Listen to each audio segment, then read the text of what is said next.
My name is Jordan Belfort. The year I turned 26, I made $49 million, which really pissed me off because it was 3 shy of $1 million a week. So follow me up, cause this shit about to go. I'm doing 500, I'm out of control. But there's nowhere to go, and there's no way to slow. If I knew what I knew in the past, I would have been like that on your ass. Occupy Wall Street. Occupy Wall Street. Wall Street. Obviously, I've heard of it. I've seen it on television. I think it expresses the frustrations that the American people feel. That we had the biggest financial crisis since the Great Depression. Huge collateral damage all throughout the country, all across Main Street. And yet, you're still seeing some of the same folks who acted irresponsibly trying to fight efforts to crack down on abusive practices that got us into this problem in the first place.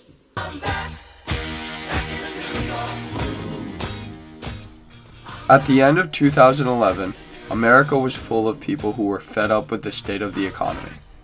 To be more specific, these people were those suffering from the short end of a widening income inequality gap in the United States. On September 3, 2011, former Labor Secretary Robert Reich published a strong opinion article in the New York Times. He asserted that the productivity gains in the last 30 years had gone mostly to the top fifth of earners. People's attention was immediately hooked.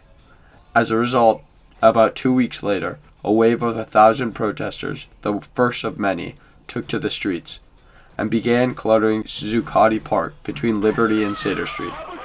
These occupiers in Zuccotti Park inspired and stirred the hearts of many others who struggled from the same injustices. Shortly after, similar protests began stirring up in hundreds of cities around the country and around the world. The movement had an ethos that appealed to many, which helped it gain a lot of traction. Occupy Wall Street quickly attracted intellectual celebrities and eventually actual celebrities, but its founders ranged with an assortment of stifled activists, part-time provocateurs, and people who simply had no place else to turn. Thus, in response to an ever-widening gap between rich and poor, a perceived failure by President Obama to hold the financial industry accountable for the crisis of 2008, and a sense that money had taken over politics, Occupy Wall Street was born.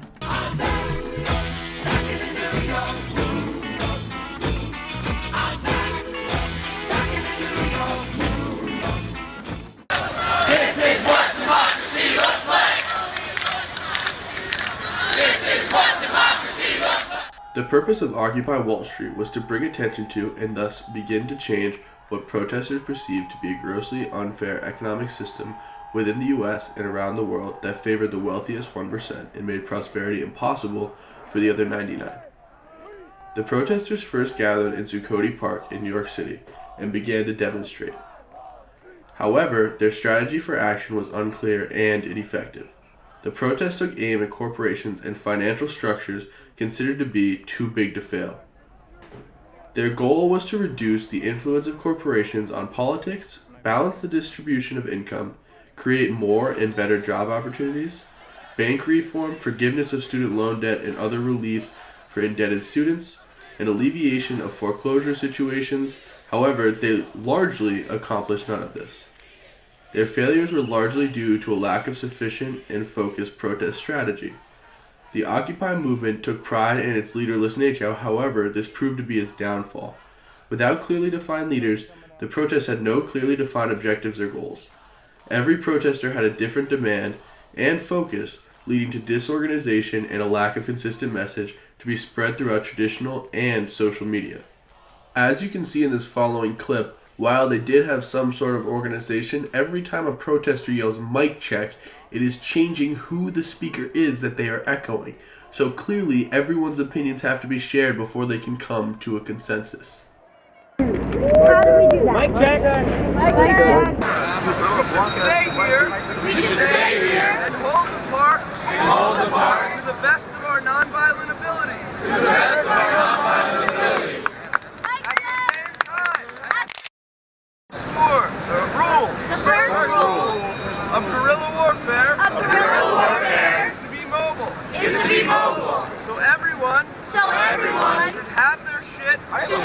shit. Ready to be put in a bag. The Occupy movement's lack of defined demands made it impossible for them to get anything done because they provided no solutions or requests to the people they protested. OWS's strategy of bringing out massive amounts of people to camp out and protest was successful in generating support for their cause, but not much more. OWS had no grand strategy beyond garnering sympathy and popular support for their cause. Once they did this, their lack of leadership, legislative influence, or proposed solutions meant that they had no realistic chance of bringing about the change that they sought. All in all, OWS had no clearly defined strategy for protest. Their only strategy was to bring people en masse to their protest sites and to protest. Once they accomplished this, OWS's lack of plan for bringing about change they dreamt of left them incapable of accomplishing anything other than being a nuisance. Known as the 99%, the men and women that composed the Occupy Wall Street movement were camped out in Zuccotti Park with the intention to disrupt. Their design was based around a nonviolent occupation that would ignite change amongst their opponents, those that made up the financial district of New York City. They held what are, in a sense, town hall meetings open to the public where participants conveyed their opinions, issues, and solutions.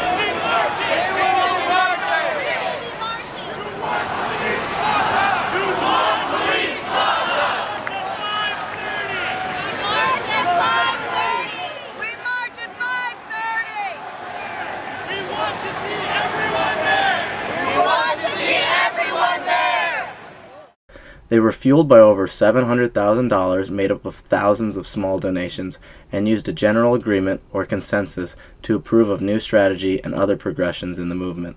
If a general consensus could not prove to speak for all the participants, they relegated to a modified 9 out of 10 vote that would ultimately decide whether to put a certain proposal into motion.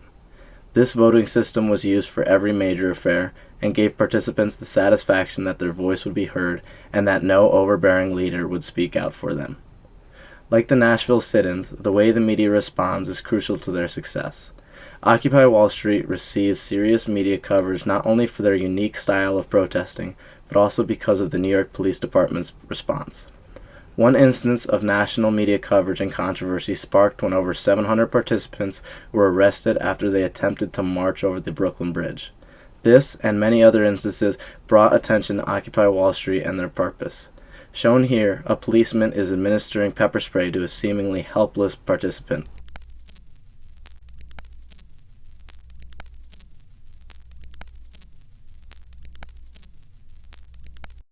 The power of the media helps highlight the issues at hand, promoted the idea of Occupy-esque movements, and distinguished the growing wealth gap as one of the most pressing domestic issues of our time. Although the Occupy Wall Street movement began only in Zuccotti Park in New York City, it quickly picked up steam and spread nationally and internationally. OWS was able to spread so quickly and in such large numbers because of the broad appeal of its message. Income inequality and the overwhelming power of the 1% is a cause that is relevant in cities and nations across the globe. Furthermore, the group's leaderless, nonviolent strategy widens its appeal to protesters in other locations.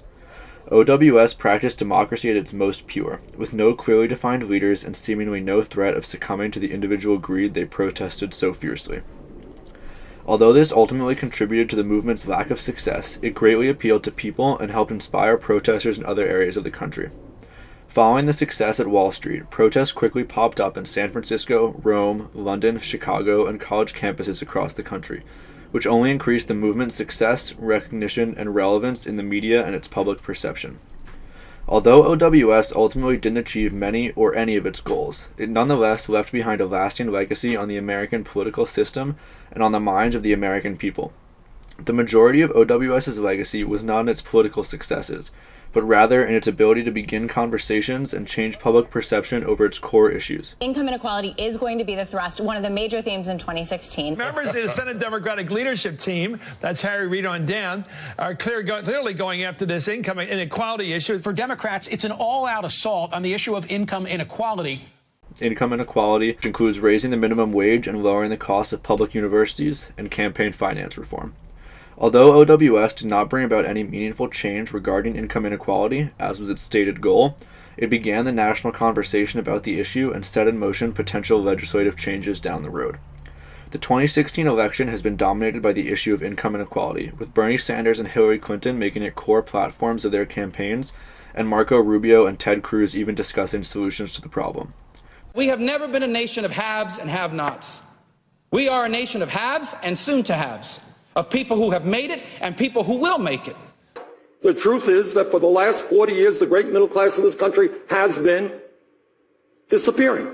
And in my view, what we need to do is create millions of jobs by rebuilding our crumbling infrastructure, raise the minimum wage to $15 an hour, have pay equity for women workers, end our disastrous trade policies, which have cost us millions of jobs, and make every public college and university in this country tuition free. Prior to Occupy Wall Street, income inequality was rarely ever discussed in national politics, and it certainly was not in people's minds to the extent it is in our post-OWS world. Largely due to the prominence of the Occupy movement, inequality and the wealth gap have become key parts of the Democratic platform.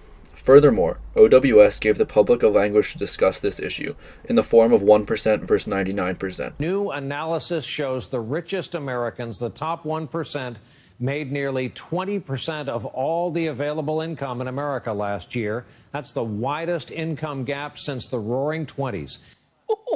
Okay, nothing ominous there then. Is President Obama engaged in class warfare? Class warfare. Class warfare. The politics of class warfare. Trying to drive a class warfare argument. Use that hashtag class warfare. Core parts of solving income inequality involve raising the federal minimum wage. In November of 2012, New York City fast food workers, motivated by OWS protests, went on strike until their wages were raised. This protest, as well as others, marked the beginning of a national movement, led by OWS, to raise the federal minimum wage to $15.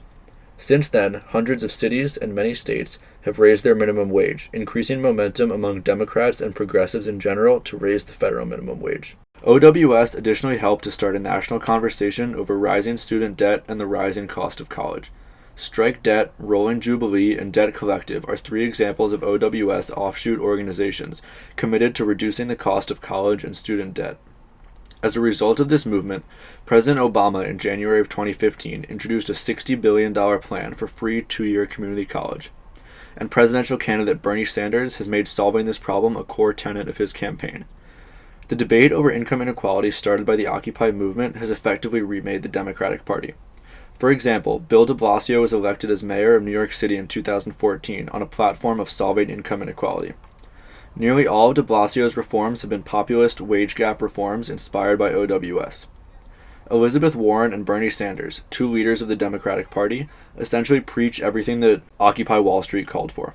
The Democratic constituency and nation as a whole has responded far more positively to the liberal lean and rhetoric of Warren and Sanders as a result of the Occupy movement, bringing such issues to the forefront of their minds, and as a result, the Democratic Party as a whole has begun to make the issues of OWS a priority.